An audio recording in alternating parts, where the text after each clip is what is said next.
era considerato il confine tra Friuli storico e la Repubblica di Venezia, la Livenza, fiume veneto con un nome tutto al femminile.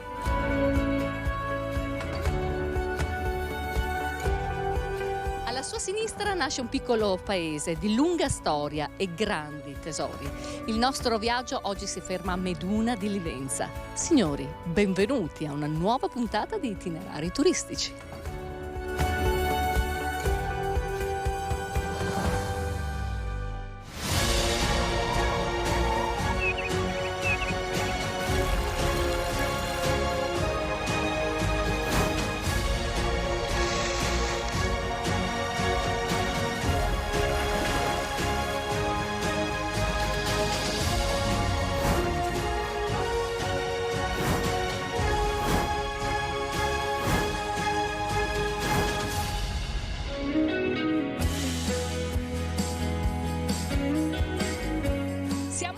Nel paese di Aboie e ci accoglie il sindaco Arnaldo Pitton. Buongiorno sindaco. Buongiorno a voi e a tutti i telespettatori. Grazie, ma cosa sia sta boie? A boie, bollire, un fermento bollire che deriva insomma da un detto popolare che abbiamo marcato appunto con questa insegna. Deriva da una protesta popolare capitanata dalle donne, poi tra l'altro dal 1881. E praticamente diciamo che chi governava il paese all'epoca voleva annettere Meduna sotto Motta, c'è stata una rivolta popolare e di che poi un referendum vinto per il 99% abbiamo voluto rimanere e siamo Meduna di Livenza. Entriamo in Meduna, passiamo il ponte della Vittoria. Sindaco, ma è vero quello che si dice, che i Pitton qui a Meduna sono come i Kennedy negli Stati Uniti? Ma perché? Mi auguro un po' più fortunati, no? Che diciamo che dagli anni 20, da mio bisnonno è stato sindaco e podestà, e mio papà è stato assessore e vice sindaco negli anni 70-80, mio zio Alberto è stato responsabile dell'ufficio anagrafi, mio nonno è stato impiegato comunale e io attualmente sono sindaco, quindi siamo una famiglia che qui a Meduna il palazzo municipale lo ha frequentato. Ma anche questo sindaco vuole lasciare la sua impronta, vero Arnaldo? E come si dice che il ponte di Rialto abbia il suo ristoro, anche qui il ponte di Meduna deve averne uno. Sì, pensiamo e abbiamo un bel progetto per i giovani e non giovani di utilizzare un'attività proprio in questo contesto meraviglioso. E qui, sindaco, si gode una vista meravigliosa. Abbiamo un campanile molto suggestivo, molto particolare, assomiglia quasi quasi al campanile di Aquileia. Sì, effettivamente ci lega una storia, assomiglia a Aquileia, però ve lo spiegherà l'amico e professor Marini Lazzaro e lascio la parola a lui. Nel 1545 viene consacrata questa chiesa e intitolata a San Giovanni il Battista. Ancora oggi è il santo protettore di Meduna di Livenza. Una storia però che parte 100 anni prima dalla famiglia dei Micheli.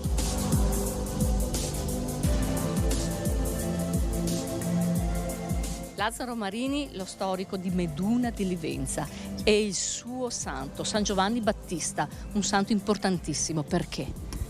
Ecco, San Giovanni Battista è importante perché ci lascia e ci aggancia a un passato molto molto antico. Noi dobbiamo pensare che questo territorio era attraversato da una strada romana che portava il nome di Postumia. Questa strada fu inaugurata nel 148 a.C. Nella stessa strada si diffuse poi il cristianesimo provenendo da Aquileia e andando verso l'interno della regione veneta. Ecco, nel territorio dello Pitergino c'era la sede vescovile e la chiesa di Oderzo è dedicata a San Giovanni Battista. Chi l'avrebbe mai detto che questa piccola chiesa del comune di Meduna di Livenza fosse detentrice di due opere importanti, due opere del Tintoretto, che noi porteremo subito nelle vostre case. Venite con me.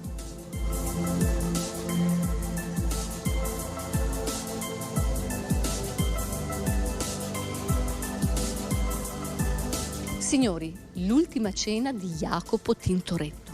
Ecco, la fortuna di Meduna è di avere queste due grandi opere, ma la prima citata è questa Ultima cena di Jacopo Tintoretto.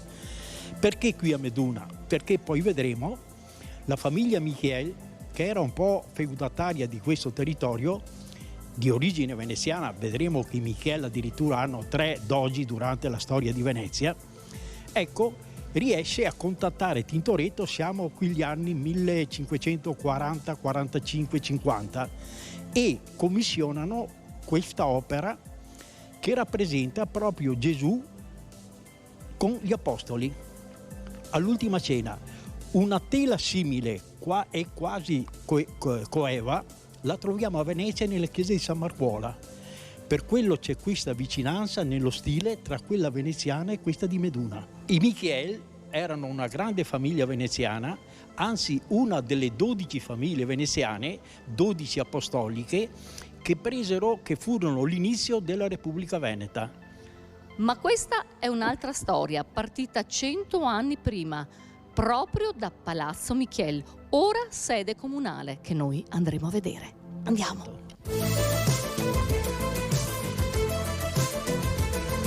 Eccolo Palazzo Michiel, e qui ci troviamo nell'ufficio del sindaco. Stucchi Sì. meravigliosi. Stucchi meravigliosi ancora del Settecento, ufficio mio del sindaco ma di tutti i cittadini. Palazzo Michiel Loredan, sede nobile di Michiel, ora sede municipale, però se vogliamo vedere una parte storica di questo palazzo ora andiamo su, che è la sede dove si fanno i consigli municipali, dove il nostro professor Marini Lazzaro vi spiegherà attentamente alcune cose. Dobbiamo pensare che durante il periodo veneziano, che nel Trevigiano parte dal 1388 e finisce nel 1797 con Napoleone, i territori erano divisi in podesterie. Il podestà, che era un patrizio veneziano, veniva a governare le podesterie, che erano suddivise in ville o colmelli. Meduna, a diversità, era invece sede di feudo, il feudo dei Michiel. Anche Meduna amministrava un territorio ampio che comprendeva 36 ville e colmelli, fino quasi alle porte di Portogruaro. Un territorio questo che brulicava di ville, tra ville amministrative e ville residenziali. Quanto ce n'erano più o meno? Beh, ce n'erano tra il territorio Motta e Meduna circa 12-15. Ecco, adesso noi ci muoveremo da Meduna e andremo in una frazione di Meduna, Quartarezza, dove c'è una famosa villa, una villa Frattina, nome di una grande famiglia di origine feudale, anche questa che aveva sede nel territorio della Meduna.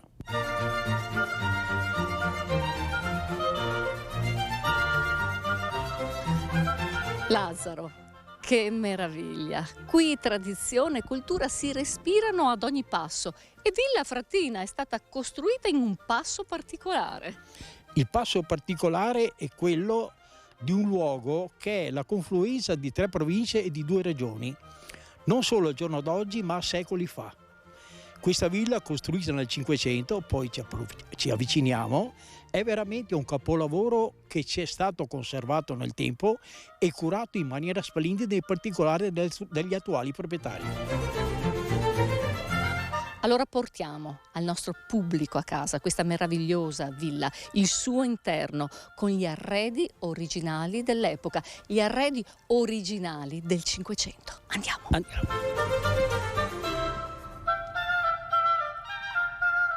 La villa, entrando, abbiamo la facciata che dà verso Posente, cioè verso la parte a sud, in un orientamento sfruttando quello che è l'ambiente climatico. Ecco, all'interno entriamo dentro su quello che è il portico piano terra, poi attraverso le scale saliamo al piano superiore che ripete il portico superiore. Simmetricamente si sviluppano tutte le stanze lateralmente. Quello che al giorno d'oggi per noi è il classico caminetto, all'epoca nel Trevigiano era il foguer. Detto anche il larin, nel richiamo degli antichi padri, i lari, di tradizione romana. Ecco, era il luogo dove il riscaldamento della casa era concentrato. Non dobbiamo pensare alla mancanza di termosifoni, non c'era tutte le comodità che abbiamo adesso e qui si ritrovavano durante l'inverno l'ingancabile catena che scendeva da quello che era la cappa del camin per fare la tradizionale polenta e gli strumenti per attizzare il fuoco. In questo luogo poi si ritrovavano e raccontavano le loro storie. Durante la stagione invernale non c'era la televisione che si imbambolava, a quel tempo c'era qualcuno che raccontava. E ci faceva il filò. Una residenza a Villa Frattina detentrice di importanti affreschi. Certo. La tecnica dell'affresco era la tecnica usata proprio nel raffigurare immagini sacre in particolare, e qui abbiamo una pietà che ripresa probabilmente potrebbe essere datata verso il 1700. Ecco, la villa adesso uscendo ha una serie di rappresentazioni che ci richiamano la ricchezza degli ornamenti e la cura degli attuali proprietari di aver ripreso un po' tutto quello che è l'arredamento e la conservazione del passato. Silvia Cremonese, cosa succede in questo luogo di storia e di incanti? Villa Frattina è una location per matrimoni, siamo la seconda casa comunale grazie all'attuale amministrazione. Organizziamo matrimoni, eventi culturali ed organizziamo meeting aziendali. Ovviamente abbiamo un grande parco secolare dove gli ospiti possono stare tranquillamente nella nostra casa. Abbiamo vissuto una storia fatta di monumenti, nomi e memorie, ma il nostro viaggio non finisce qui. Nuovi itinerari ci aspettano. Per questo io naturalmente vi do appuntamento alla prossima puntata in nostra compagnia.